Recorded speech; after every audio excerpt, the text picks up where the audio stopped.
Օկուպացված Արցախի տարածքում մնացած մեր 10 հայրենակիցները տեղափոխվել են Հայաստան, սոցցանցի իր էջում հայտնել է սոցիալնախարար Արսեն Թորոսյանը։ Մեջբերում Ադրբեջանի Հանրապետությունում մինչ այժմ բնակվող 10 հայեր եւ ազգությամբ ռուս 1 Հայաստանի քաղաքացի դիմել են Ադրբեջանի եւ Հայաստանի պատկան մարմիններին Հայաստանի Հանրապետություն տեղափոխվելու խնդրանքով։ Դիմումների հիման վրա նշված անձինք տեղափոխվել են Հայաստանի Հանրապետություն։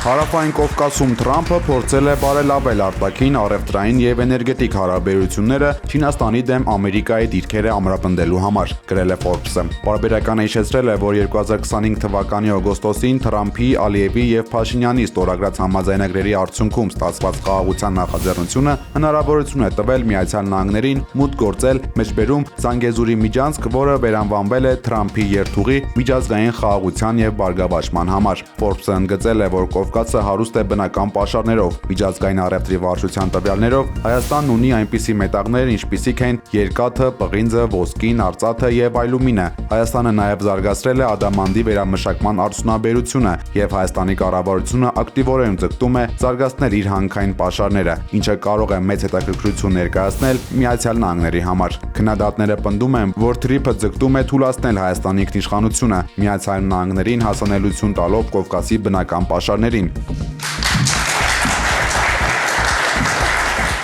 Միացյալ Նահանգները ակտիվ հետաքրքրություն է ցուցաբերել նաև Ադրբեջանի նկատմամբ։ Բացի Թրիփից, Ադրբեջանի եւ ԱՄՆ պաշտոնյաները քննարկել են նաև էներգետիկ համագործակցության մանրամասն ճանապարհային քարտեզը, գրել է Forbes-ը։ Սիրելի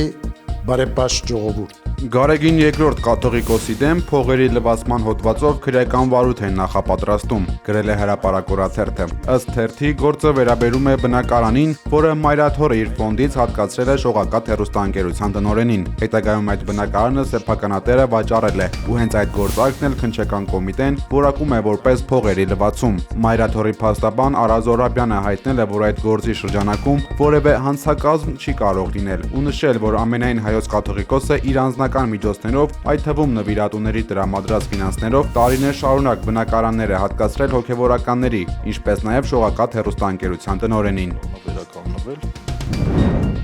Հայաստանյան Ծառաքելական Սուրբ Եկեղեցին երկու դատական հայց է ներկայացրել Ստեփան Ասատրյանի, նախկինում Տեր Արամի դեմ, ով Գարեգին II-ի որոշմամբ դեռ 2025 թվականի հոկտեմբերի 21-ին կարգալույծ էր արվել։ Եկեղեցին պահանջել է, որ դատարանը պարտավորեցնի Ստեփան Ասատրյանին հետ վերադարձնել Հայաստանյան Ծառաքելական Սուրբ Եկեղեցուն պատկանող բնակարանը։ Մայրաթորը մինչև 2026 թվականի հունվարի 15-ը ժամանակ էր տվել Ստեփան Ասատրյանին, որպեսզի վերադարձնի եկեղեցուն պատկանող բնակարանի բանալիները, սակայն նախկին քահանան հրաժարվել էր հանձնել։ Մյուս հայցադիմումով եկեղեցին պահանջել է պարտավորեցնել Ստեփան Ասատրյանին վերադարձնել Հովանավանքի եկեղեցու բանալիները, արգելելով նրան մուտք գործել Հովանավանքի եկեղեցու Սուրբ Խորան, Ավանդատուն եւ Ատյան։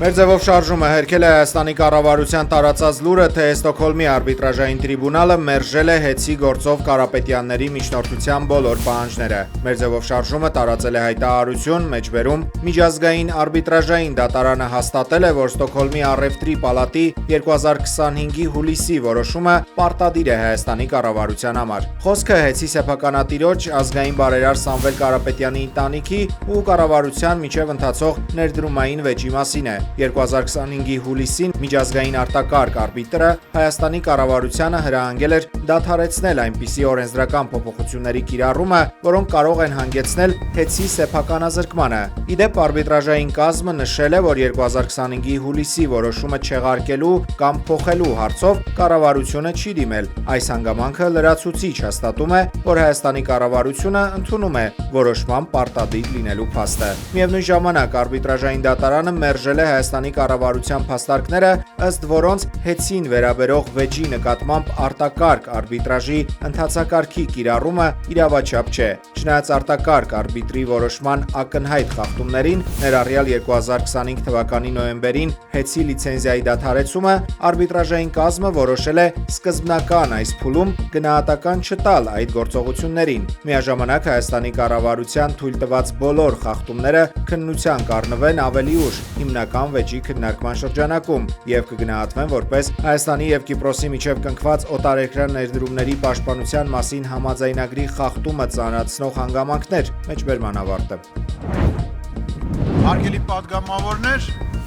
Հայաստանի խորհրդարանում այսօր արտահերտ նիստ է հրավիրվել ընտրական օրենսգրքում փոփոխություններ եւ լրացումներ կատարելու համար։ Նոր օրինագիծը վերաբերում է ընտրությունների ժամանակ դիտորդների անաչառությանն ու քաղաքական չեզոքությանը։ Մասնավորապես դիտորդական առաքելությունները պետք է բացահայտեն ֆինանսավորման աղբյուրները, արգելվում է որևէ կապ տեխնացուների հետ կամ քաղաքական քարոզչություն հիշեցնող գնահատականների հնչեցում։ Իշխանությունը նախագծի հիրատապությունը հիմնավորում է առաջիկա խորհրդարանական ընտրություններով։ Ընդդիմությունը պնդում է, որ սա իշխանական դիտորդական առաքելությունների ձևավորման գործընթաց է։ Հայաստան խմբակցությունը բոյկոտել է արտահերտ նիստը։ Խմբակցության քարտուղար Արծվիկ Մինասյանը հայտարարել է, որ նախագիծը շրջանառության մեջ է դրվել մեջբերում այլանդակ արագությամբ, առանց պատշաճ հանրային եւ միջազգային քննարկումների։ Մեծամասնությունը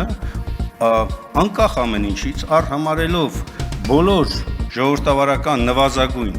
կանոնները, իրավական նվազագույն պարտավորությունները որոշել է ուժի զորով, այսպես ասած, այս նախաձեռնություններ առաջիկա ընդամենը մի քանի ամսից սպասվող ընտրություններում իրականացնել փոփոխություն։ Բովանդակության մեր ֆրակցիայի ելույթի մասին կանդրադառնալն արդեն ֆրակցիայի ելույթ։ կարճ ասած ռեժիմը խոճապի մեջ է, էլի։ Հայրենի կուսակցության անդամներն ու աջակիցները Երևանում ԵՄ գրասենյակի դիմաց բողոքի ակցիա են իրականացրել, պահանջելով արձագանքել քաղբանտարկյալների խնդրին։ Պաշտպանական թիմը գրավոր նամակ է հանձնել ԵՄ գրասենյակի աշխատակցին, խնդրելով այն հասցնել համապատասխան անձանց։ Չնայած աջակիցների պահանջը բոլոր քաղբանտարկյալների ազատ արձակումն էր, Սոս Հակոբյանը նշել է, որ ԵՄ-ին ուղղված նամակում նշել են իրենց կուսակիցների անունները, Հայրենի կուսակցության գլխավոր քարտուղար Խաչիկ Գալստյանի եւ կուսակցության պատասխանատու Արամ Քոչարյանի անունները, որոնք ձերբակալվել էին ավաղարշապատի ընտրությունների ընթացքում ընտրակաշառք բաժանելու եւ ստանալու մեղադրանքով։ Երբ խաղաղության համաձայնագիրը ստորագրվի եւ ավերածվի, ԵՄ դիտորդական առաքելությունը հնարավոր է լքի Հայաստանը, քանի որ ըստ ԵՄ դիտորդական առաքելության ղեկավար Մարկուս Ռիտերի իրենց կարիքն այլևս չի լինի։ Մեջբերում կարիք չի լինի, որ մեր առաքելությունը տեղի ունենա հենց սահմանին, հայտնել է առաքելության ղեկավարը առաջին ալիքում հարցազրույցի ժամանակ։ ԵՄ դիտորդները Հայաստան են ժամանել 3 տարի առաջ, 2023 թվականի փետրվարի 20-ին։ Ըստ գործող պայմանագրի, առաքելությունը Հայաստանում պետք է մնա եւս 1 տարի, մինչև 2027 թվականի փետրվարի 19-ը։ Աշխարհը հոգնել է ծաղրածուներից։ X-ի միկրոբլոգում գրել է Իրանի արտգործնախարար Աբբաս Արաղչին, արձագանքելով Ուկրաինայի նախագահ Վլադիմիր Զելենսկու կոչին։ Դավոսում կայացած տնտեսական ֆորումի իր ելույթում Ուկրաինայի նախագահ Վոլոդիմիր Զելենսկին խոսել էր Իրանում վերջին իրադարձությունների եւ ցուցարարներին սպանելու մասին։ Նա նշել էր, թե աշխարհը անհրաժեշտ օգնություն չի ցուցաբերել Իրանի ժողովրդին։ Իրանում ցուցարարները խեղդվում էին արյան մեջ, աշխարհը բավարար օգնություն չէր ցուցաբերում իրանցի ժողովրդին, այն մի կողմ էր քաշվել։ Եվրոպայում Սուրբ Ծննդյան եւ Նոր տարվա տոնակատարություններ էին անցկացվում, եւ եվրոպացի քաղաքական գործիչները վերադարձան աշխատանքի եւ դիրքորոշում ընդունեցին, այաթոլան արդեն հազարավոր մարկանց էր սպանել։ Եթե Իրանի ռեժիմը մնա, դա կլինի ուղերձ աշխարհին։ Սպանեք շատ մարկանց եւ մնացեք իշխանության գլուխ։ Արաղչին շեշտել է, մեջբերում, ի տարբերություն ձեր բանակի, որը ֆինանսավորվում է արտասահմանից եւ լի է վարձկաններով, մենք իրանցիներս կարող ենք պաշտպանվել եւ անհրաժեշտ չենք համարում արտաքին օգնություն խնդրել։ Ես մտահոգվում եմ Պուտինի այսպես կոչված խաղաղության խորհրդի անդամակցությամբ, ասել է Մեծ Բրիտանիայի վարչապետ Քիր Սթարմերը։ Նրա խոսքով Ռուսաստանի նախագահը պատերազմում է եվրոպական երկրի դեմ։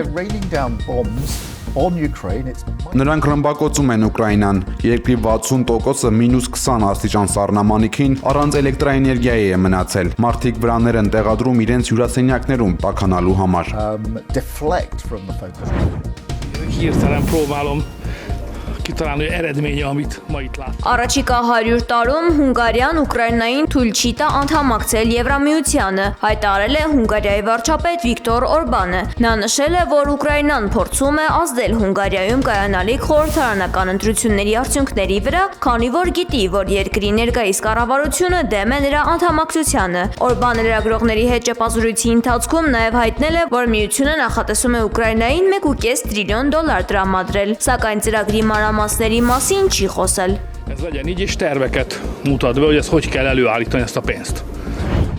I'm talking about Europe. ԱՄՆ նախագահ Դոնալդ Թրամփը հետ է կանչել Կանադայի խաղաղության խորհրդին միանալու հրավերը։ Կանադայի վարչապետ Մարկ Քարնին Դավոսի համաշխարհային տնտեսական ֆորումում բացահայտորեն քննադատել էր հզոր երկրներին, որոնք տնտեսական ինտեգրացիան օգտագործում են որպես զենք եւ մաքսատուրքերը որպես լծակ։ Այս նամակով խաղաղության խորհուրդը հետ է կանչում երբևէ հավաքված առաջնորդների ամենահեղինակավոր խորհրդին Կանադայի միանալու հրավերը։ Truth Social սոցկայքում Քարնիին ուղված գրառման մեջ նշել է Թրամփը։ Քարնիի գրասենյակն ավելի վաղ հայտարարել էր, որ Կանադայի վարչապետը ստացել է խորհրդին միանալու հրավերը եւ պատրաստվում է ընդունել այն։ including joining SAFE,